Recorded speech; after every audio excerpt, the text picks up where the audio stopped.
துவாரத்து வழியாகவும். ஏன்னா இங்கெல்லாம் உங்களுக்கு வந்து தடுப்பே கிடையாது. உடம்புல ஆன்டிபயோட்டிக் இருக்கு. இப்போ ஒரு காயம் ஏற்பட்டுச்சுன்னா ரத்தம் சீக்கிரமா உறைஞ்சி போகும். ஏன் எதுனால? அது ஒரு ஆன்டிபயோட்டிக். அது ஏன்னா ரத்தம் போடக்கூடாது, உரைய ஆரம்பிச்சு. அந்த மாதிரி இந்த ஸ்கின்ல மயிர்கால்கள் இதெல்லாம் வந்து நமக்கு ஒரு சேஃப்டி மெஷர். எந்த இதையும் உடனே உள்வாங்காது. ஆனா இந்த வாயு பிரதேசம் இருக்கிறதுலே என்னது O+ சொல்றது, அதாவது ஒண்ணுமே இல்லாத இந்த வாயு பிரதேசம். இதுல எதிர்ப்பு சக்தி எதுவுமே கிடையாது. நீங்க கொண்டே வாயில எதையாவது வச்சீங்க அப்படின்னா அப்படியே அந்த கிருமி உள்ள போயிடும்.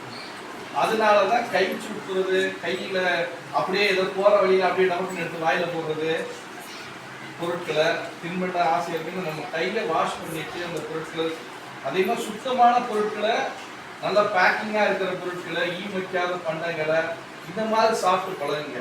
ஏன்னா அந்த இன்னும் தான் அதிக கிருமிகள் வந்து நமக்கு பரவுது. அதே மாதிரி காலாவதியான உணவு சாப்பிட்டாரு. சரி.